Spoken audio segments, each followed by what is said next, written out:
श्री शिवाय नमस्तुभ्यम। आप सभी भक्तों का आज की कथा में हार्दिक स्वागत है। भगवान भोलेनाथ और माता पार्वती की कृपा सदैव आप और आपके समस्त परिवार पर बनी रहे।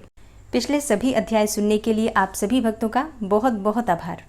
और अब भगवान भोलेनाथ का ध्यान करके आज की पावन कथा का प्रारंभ करते हैं। श्री नारद जी कहते हैं, हे अर्जुन, संसार दुख का वर्णन करते हुए ऐत्रेय जी अपनी माँ से आगे कहते हैं, माँ, स्थावर योनि में पड़े हुए जीवों को भी बहुत दुख भोगने पड़ते हैं।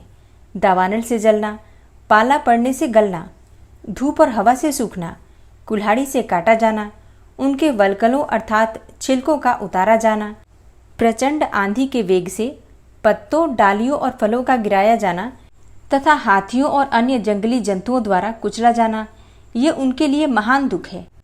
सर्पों और बिच्छुओं को भूख और प्यास का कष्ट रहता है। उन्हें क्रोध का भी दारुण दुख सहना पड़ता है। संसार में प्रायः दुष्ट सांप और बिच्छुओं को मारा जाता है। उन्हें जाल में फंसाकर बंद रखा जाता है। माताजी, इस प्रकार उस योनि के जीवों को बारंबार कष्ट उठाना पड़ता है। कीड़े आदि का अकस्मात जन्म होता है और अचानक ही उनकी मौत भी हो जाती है। अतः उनका दुख भी कम नहीं है। मृगों और पक्षियों को वर्षा, सर्दी और धूप का महान कष्ट तो है ही, भूख प्यास के भारी दुख से भी मृग सदा संत्रस्त रहते हैं। पशु समूह के जो दुख हैं उन्हें भी सुन लो। भूख प्यास तथा सर्दी गर्मी आदि का कष्ट सहना, मारा जाना, बंधन में डाला जाना और डंडे आदि से पीटा जाना, नाक का छेदा जाना, चाबुक और अंकुश की मार पड़ना आदि उनके महान क्लेश हैं। और इनके अतिरिक्त बोझ ढोने का भी उन्हें बड़ा भारी कष्ट है। कार्य की शिक्षा देते समय भी उन्हें मारा पीटा जाता है। फिर युद्ध आदि की पीड़ा भी सहनी पड़ती है। और अपने झुंड से जो उनका वियोग होता है और वे वन से जो अन्यत्र लाए जाते हैं, ये सब कष्ट तो अलग ही है। दुर्भिक्ष, दुर्भाग्य का प्रकोप, मूर्खता, दरिद्रता, नीच ऊंच का भाव, मृत्यु, राष्ट्र विप्लव अर्थात एक राज्य का नाश करके दूसरे राज्य की स्थापना करना, पारस्परिक अपमान का दुख, आपस में एक दूसरे से धन वैभव या मान प्रतिष्ठा में बढ़ जाने का कष्ट, अपनी प्रभुता का सदा स्थिर न रहना, ऊंचे चढ़े हुए लोगों का नीचे गिराया जाना इत्यादि महान दुखों से यह संपूर्ण चराचर जगत व्याप्त है। जैसे इस कंधे का भार उस कंधे पर कर देने से मनुष्य विश्राम समझता है, उसी प्रकार इस लोक में एक दुख दूसरे दुख से ही शांत होता है। अतः एक दूसरे से ऊंची स्थिति में स्थित हुए इस संपूर्ण जगत को दुखों से भरा हुआ जानकर उसकी ओर से अत्यंत उद्विग्न हो जाना चाहिए। उद्वेग से वैराग्य होता है, वैराग्य से ज्ञान प्रकट होता है तथा ज्ञान से परमात्मा विष्णु को जानकर मनुष्य मोक्ष प्राप्त कर लेता है। माँ, जैसे कौओं के अपवित्र स्थान में विशुद्ध राजहंस नहीं रह सकता, उसी प्रकार ऐसे दुखमय संसार में मैं तो कभी रम नहीं सकता। मैया, जहाँ रहकर मैं बिना किसी विघ्न बाधा के आनंद पूर्वक रह सकता हूँ, वह स्थान भी बताता हूँ, सुनो। अविद्या रूपी वन तो बड़ा भयंकर है। उसमें नाना प्रकार के कर्ममय बड़े बड़े वृक्ष खड़े हैं। वहाँ संकल्पों के डांस और मच्छर बहुत हैं। शोक और हर्ष ही वहाँ की सर्दी और धूप है। उस वन में मोह का घना अंधकार छाया रहता है और वहाँ लोभ रूपी सांप और बिच्छू रहते हैं। विषयों के अनेक मार्गों से वह प्रदेश व्याप्त है। काम और क्रोध रूपी बधिक तथा लुटेरे उसमें सदा डेरा डाले रहते हैं। उस महादुखमय विशाल वन को लांघ कर अब मैं एक ऐसे महान विपिन में प्रवेश कर चुका हूँ जहाँ पहुंचकर उसके तत्व को जानने वाले ज्ञानी पुरुष न शोक करते हैं न हर्ष। वहाँ किसी से भय नहीं है, किसी को भी भय नहीं है। उस विद्यारूपी वन में 7 बड़े भारी वृक्ष हैं। वहाँ 7 ही पर्वत हैं जिन्होंने तीनों लोकों को धारण कर रखा है। 7 ही हृद अर्थात कुंड हैं और 7 ही नदियाँ हैं जो सदा ब्रह्म रूप जल बहाया करती हैं। तेज, अभयदान, अद्रोह, कौशल अर्थात दक्षता, अचपलता, अक्रोध और प्रिय वचन बोलना, ये ही 7 पर्वत उस विद्यावन में स्थित हैं। दृढ़ निश्चय, सबके साथ समता, मन और इंद्रियों का संयम, गुण संचय, ममता का अभाव, तपस्या तथा संतोष, ये 7 हृदय अर्थात कुंड हैं। भगवान के गुणों का विशेष ज्ञान होने से जो उनके प्रति भक्ति होती है, वह विद्यावन की पहली नदी है। वैराग्य दूसरी, ममता का त्याग तीसरी, भगवत आराधन चौथी, भगवत अर्पण पांचवी, ब्रह्म एकत्व बोध छठी तथा सिद्धि 7वीं नदी है। यही 7 नदियां वहां स्थित बताई गई हैं। वैकुंठ धाम के निकट इन 7 नदियों का संगम होता है जो आत्मतृप्त, शांत तथा जितेंद्रिय होते हैं, वे ही महात्मा उस मार्ग से परात्पर ब्रह्म को प्राप्त होते हैं। कोई श्रेष्ठ ज्ञानी जन उन वृक्षों को प्राप्त करते हैं, कोई पर्वतों को, कोई हृदयों को तथा कोई उन 7 सरिताओं को ही प्राप्त होते हैं। माँ, मैं ग्रहण किए हुए व्रत को धारण करने की इच्छा रखकर वहाँ ब्रह्मचर्य का आचरण करता हूँ। इस ब्रह्मचर्य में ब्रह्म ही समिधा, ब्रह्म ही अग्नि तथा ब्रह्म ही कुशास्तरण है। जल भी ब्रह्म है और गुरु भी ब्रह्म ही है। यही मेरा ब्रह्मचर्य है। विद्वान पुरुष इसी को सूक्ष्म ब्रह्मचर्य मानते हैं। माता, अब मेरे गुरु का परिचय भी सुनो, जिन्होंने मुझे विद्या प्रदान की है। एक ही शिक्षक है, दूसरा कोई शिक्षक नहीं है। हृदय में विराजमान अंतर्यामी पुरुष ही शिक्षक होकर शिक्षा देता है। उसी से प्रेरित होकर मैं झरने से बहकर जाने वाले जल की भांति जहाँ जिस कार्य में नियुक्त होता हूँ वहाँ वैसा ही करता हूँ। एक ही गुरु हैं, उनके सिवा दूसरा कोई गुरु नहीं है। जो हृदय में विराजमान हैं वे ही गुरु हैं। उनको मैं प्रणाम करता हूँ। उन्हीं गुरु स्वरूप भगवान मुकुंद की अवहेलना करके संपूर्ण दानव पराभव को प्राप्त हुए हैं। एक ही बंधु हैं, उनके सिवा दूसरा बंधु नहीं है। जो हृदय में विराजमान है वह परमात्मा ही बंधु हैं। मैं उन्हें नमस्कार करता हूँ। उसी से शिक्षा प्राप्त करके 7 बंधुमान भाई सप्तर्षि आकाश में प्रकाशित हो रहे हैं। ऐसे ही ब्रह्मचर्य का भली भांति सेवन करना चाहिए। अब मेरा गार्हस्थ कैसा है वह भी सुन लो। माताजी, प्रकृति ही मेरी पत्नी है, किंतु मैं कभी उसका चिंतन नहीं करता। वही सदा मेरा चिंतन किया करती है। वह मेरे सब प्रयोजनों को सिद्ध करने वाली है। नासिका, जिह्वा, नेत्र, त्वचा, कान, मन तथा बुद्धि, यह 7 प्रकार की अग्नि सदा मेरी अग्निशाला में प्रज्वलित होती रहती है। गंध, रस, रूप, शब्द, स्पर्श, मंतव्य और बोधव्य, यही 7 मेरी समिधाएं हैं।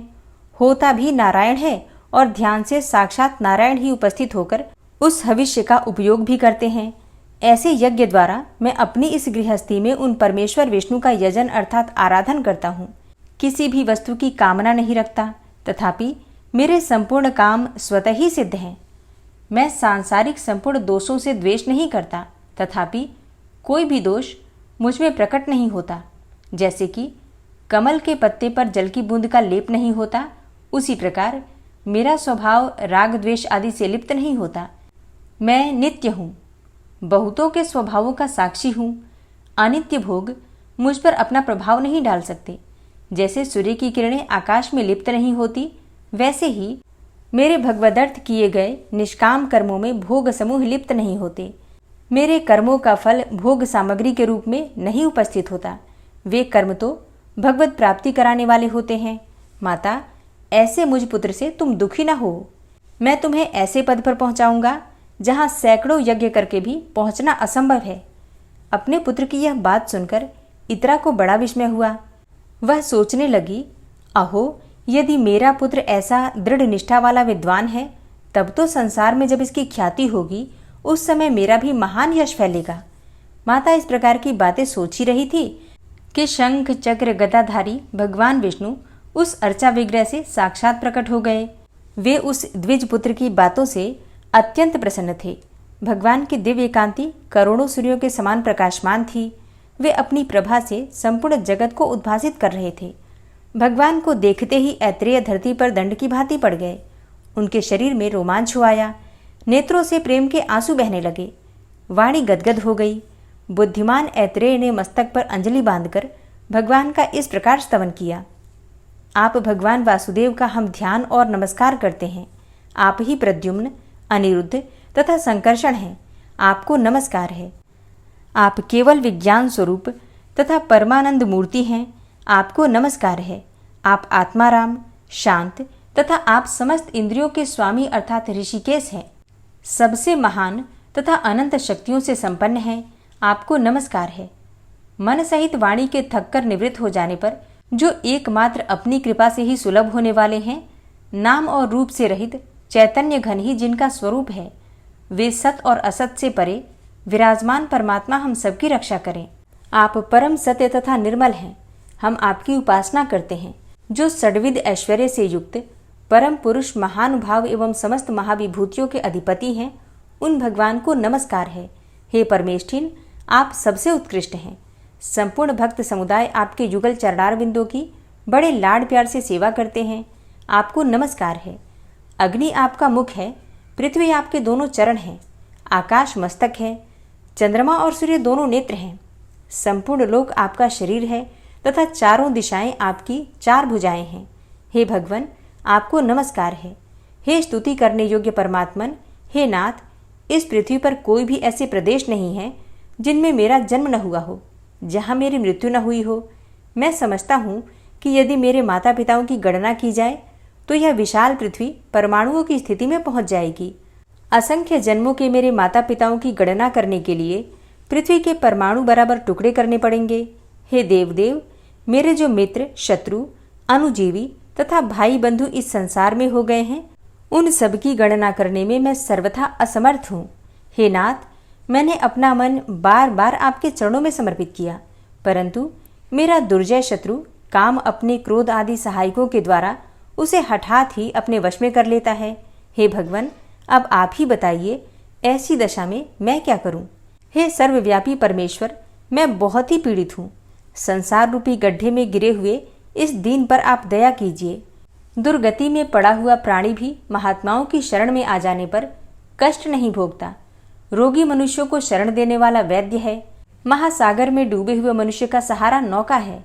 बालक को आश्रय देने वाले माता और पिता हैं। परंतु हे भगवान, अत्यंत घोर संसार बंधन से दुखी हुए मनुष्य को शरण देने वाले केवल आप ही हैं। हे सर्वस्वरूप सर्वेश्वर, प्रसन्न होइए। आप ही सबके कारण हैं। परमार्थिक सारतत्व भी आप ही हैं। महान दुख समूह से भरे हुए संसार रूपी गड्ढे से स्वयं ही हाथ पकड़कर मुझे निकालिए।